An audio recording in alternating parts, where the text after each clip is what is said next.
Hey y'all, so in today's Chiari conversation, we're going to talk about my 1 year zipperversary.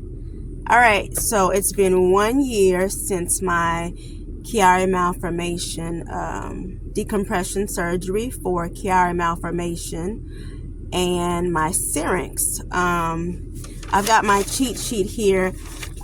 One thing that I can say is I've always had issues with memory, and although I've got more energy and everything, and I think little things come back, you know, but it's still hard for me to remember things. So I guess because maybe my Chiari was so bad, I don't know. I've been dealing with this for so long.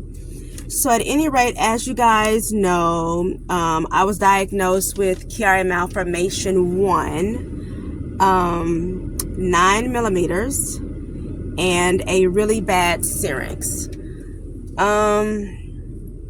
So yeah, I'm gonna talk about my major improvements, and of course I had C1 and C2 removed, and of course the skull, which I believe was a 3 by 3 centimeter. And for me, my Durapatch, the replacement is made out of pig skin. Yeah.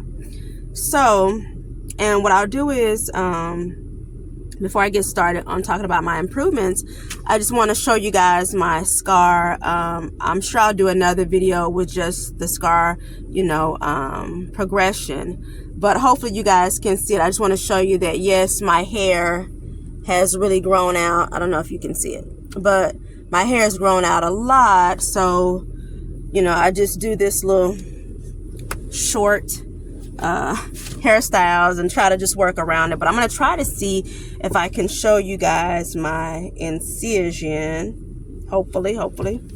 Okay, here we go. So hopefully you can see.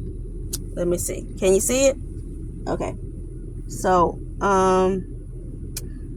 my incision starting down here, of course, all the way up to the top. And my hair does cover it, so, you know, it's not so bad. Let me see again, just in case my camera didn't get it. And if not, then I'll do a separate video. But anyway, of course, I have hypertrophic scarring. I thought it was a keloid, but it's hypertrophic scarring, where there's, like, I guess, an overproduction, I believe, of collagen, but instead of being on the outside, it's just there. So it doesn't itch anymore. It doesn't pull tight anymore, which is great. So I advise that if you're used to having skin that scars, or say like you get a keloid or anything like that, if you have an overproduction of skin, that if you have to have decompression surgery, once your doctor authorizes it, I suggest you put some Mederma scar gel on it and be consistent with it so that it doesn't get this thick piece of skin back here.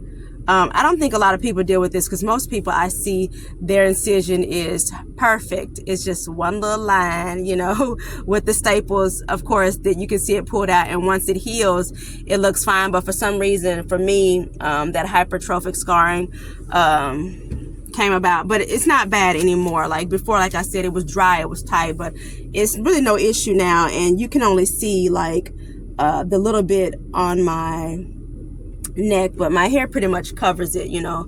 Like I was saying, it's grown out pretty good. It covers it, so I don't really have to worry about that. But anyway, so again, surgery was a success, and here are some of the major improvements. Of course, it's like I'm the poster child for Chiari malformation 1 with a bad syrinx. And my syrinx was so bad, as I've stated in all my videos, my syrinx was so bad that it would have led to me being paralyzed from the neck down. So I no longer have to worry about that. Some of the major improvements, headaches. I had pressure headaches, migraine headaches, cluster headaches, and compared to what I dealt with since I was a kid, and then when I had a car wreck after I was diagnosed. And like I told you guys, the flare-up came and I got new symptoms. Everything went haywire. And so, like I said, I was having pressure headaches, migraine headaches, cluster headaches everywhere, and this was on the regular. And so since decompression surgery, I don't really deal with much of this at all, honestly. If I overexert myself, if I don't get my rest and I'm doing too much, I may end up having to take some ibuprofen the next day because, you know, I may get a headache. But if I'm doing what I'm supposed to be doing, then that doesn't happen. I'm not even dealing with that stuff like I was. So though that part right there is a major improvement, something else would be the ringing in the ears post-surgery, because I had the loud ringing that was somehow collaborating with the migraine headaches, and I literally felt like I was going insane. My head would be hurting.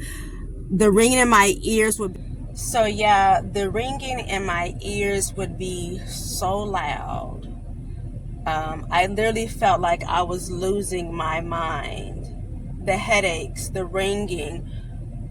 No one else around me could hear what was going on, and no one else around me knew what was going on inside my head, but it was really bad. It was really bad. So I can say, you know, post-surgery, in regards to the tinnitus, the ringing in the ears, I wouldn't really notice it when I'm out, but at home, like if I'm in my room, in my bed, and it's quiet, post-surgery, I could hear like a light whisper, you know, like a not even a ring, but just a light, whisper of a ring. So, and I'll talk about this in another video, but I did have a hiccup. Nothing related to surgery, but I'll talk about that in another video.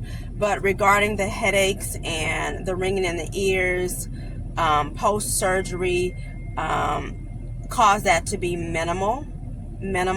So if you're having the bad headaches, the migraine headaches, and you're thinking about doing surgery, from my point of view, I would say it definitely makes a difference regarding the headaches, the ringing in the ears.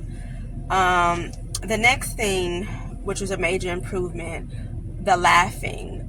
For me, I've never been able to have a nice, hearty laugh. I just remember, even just with family members, everybody's laughing, enjoying themselves, and I couldn't really laugh because I would always feel this bad pressure at the base of my skull, and it was not a good feeling. Like literally, if I'm trying to laugh, and I love to laugh, but if I'm laughing a good laugh, I literally I would have to stop because the pain in the back, the pressure in the back, it was just not a good feeling. But I can say that since surgery, I went to a comedy show, had a great time, the time of my life. I was actually able to laugh without feeling the pressure in the back of my head, and that's major because, you know, talk about quality of life. You can't laugh like a normal person. You know, Chiari malformation, you know, it really does make you feel like, you know, you can't really live life sometimes, especially on little things where you're supposed to be enjoying yourself. But since surgery, I'm able to laugh all I want, which is great. Post-surgery, another thing is the chronic neck pain. Before surgery, I would often wake up with pain in my neck, uncomfortable pain trying to sleep at nighttime, and literally you sleep wrong, your neck hurts, you know. But I can say post-surgery,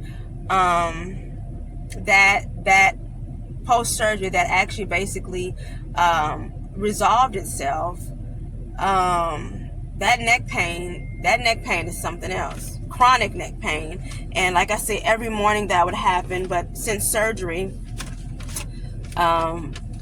you know, that's better. And I'll do another video about this, about throat issues.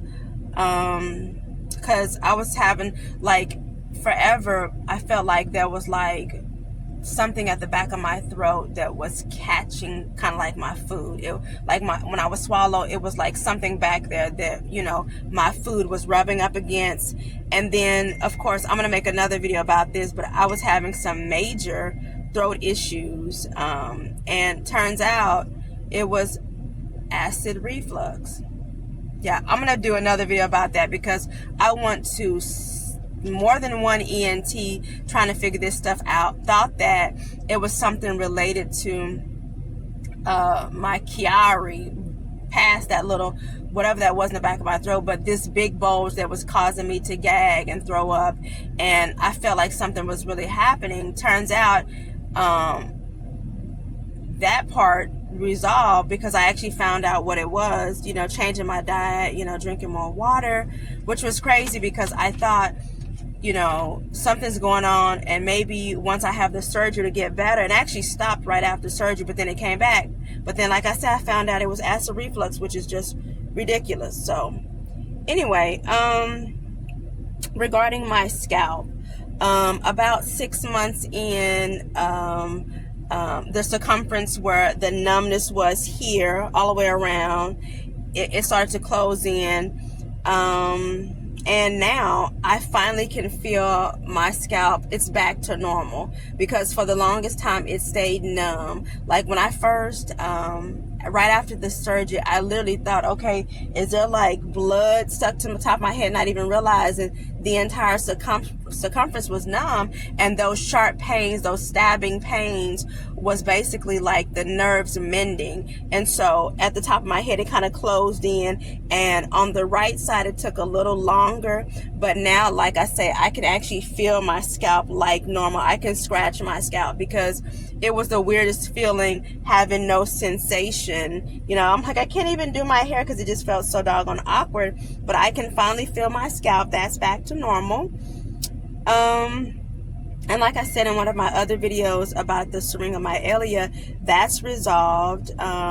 So the syrinx, I don't know, you know, some of you guys may not have this, and if you don't have to deal with the syrinx, the syringomyelia, that's a blessing. So you don't have to worry about, you know, possibly becoming paralyzed in the future, because the fluid filled cyst, it actually grows. So in the time that I waited trying to decide if I was going to do surgery or not, mine actually got worse. But anyway, and I have another video that shows the length of my syrinx, the width of it. But for me, mine was so big, it only left a few nerve fibers, so I would have become paralyzed from the neck down. So like I always say, surgery's not for everybody, but for me, it was not an option, because I needed it just so my kids would not have to take care of me.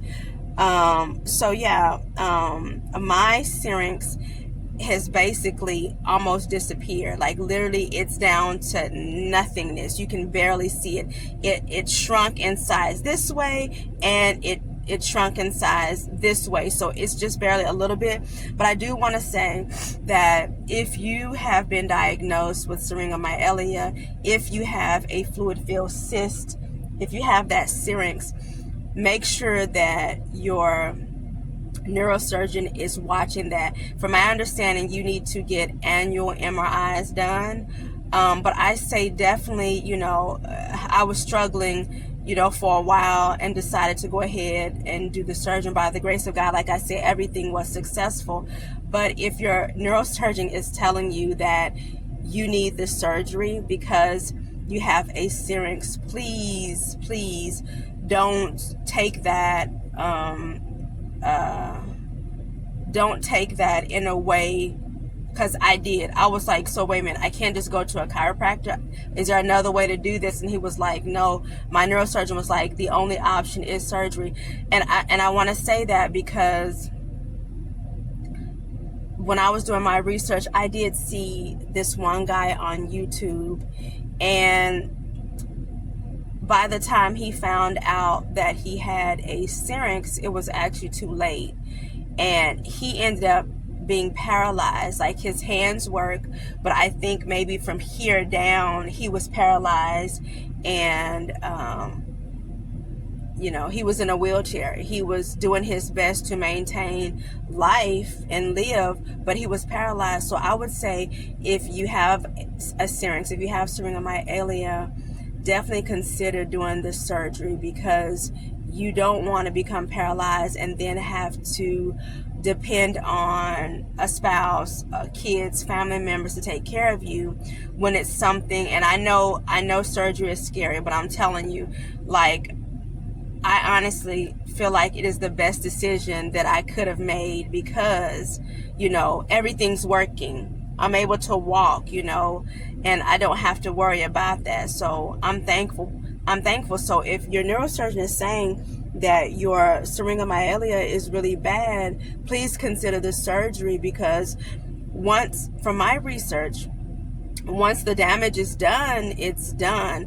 There's no correcting nerve damage. So in the event one of your arms stops working and then you decide to have surgery, from my understanding, you know, that wherever it is, when you go get the corrections done with the fluid filled cyst, whatever damage is done, you know, that's where it's at, you know. I don't know if physical therapy or anything else will correct that, but from my understanding, that's it. So please, you know, if you have a syrinx, please get that taken care of before, you know, things get worse. Yeah, so overall, I want to say the surgery was a success. Overall, I feel like I'm actually living life. I know that sounds weird, but I actually feel like I'm living life. I have energy. I have more desire to do. I've got more motivation. I'm doing this YouTube trying to help people out. So that's a major thing, because, you know, people with Chiari know we're not lazy. We just don't have the energy. We don't have the motivation. The brain is being squeezed. But now, since the brain surgery, I have energy. I can think better. I have more desire to do things, you know. And for me, it's just an overall better life for me. Feeling better, more energy, able to think better sleep. A lot of stuff has done so much better. I did notice that when I'm laying down, one of the things, the tingling and the numbness, but that goes away. Like, say, like if I can't even lay with my arms up, but if I do, the tingling and the numbness, if I give it a few minutes, it comes back. So that's something that's still there. But major things, I know, I can't even, like, I didn't write that on the paper, so I can't remember that stuff. But as far as symptoms, when I counted, I ended up having like 40 plus. So, but like I say, tinnitus, headaches was major. The major things that really affected my quality of life actually got better. And I just want to say, you know, things are going great, and I'm thankful to God that this surgery was a success. So if you know anybody who has Chiari malformation, if you know anybody who has a syrinx, please feel free to share this video with them.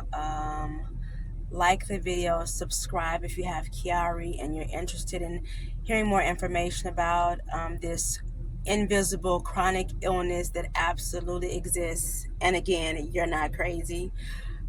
Feel free to comment. I'll continue to post videos that I think would help people, kind of give people a little insight. And like I say, if you're a visual person like me, it's better for me to watch versus reading, because I still have an issue with that. But just wanting to continue to try to help people out. Like I always say, you're not alone. We're in this together. So if you guys have any questions, if there's any particular videos that you think would help somebody else, please let me know, and I'll make a video about that. But overall, like I said, I'm happy with my surgery. It was an absolute success, and surgery's not for everybody, and but for me, you know, it was the only option. And like I said, I think it's the absolute best thing I could have done, you know, for myself, for my family, you know. But like I said, if you know anybody who has Chiari, feel free to share these videos, and I'll continue to do my best to try to make content that helps, that can kind of, like Reddit, bring a place where people can come together and connect. Yeah, because chronic illness is hard, and everybody needs somebody. So anyway, that's my 2 cents on my Zipperversary. Praise the Lord, and I'll talk to you guys later. Bye.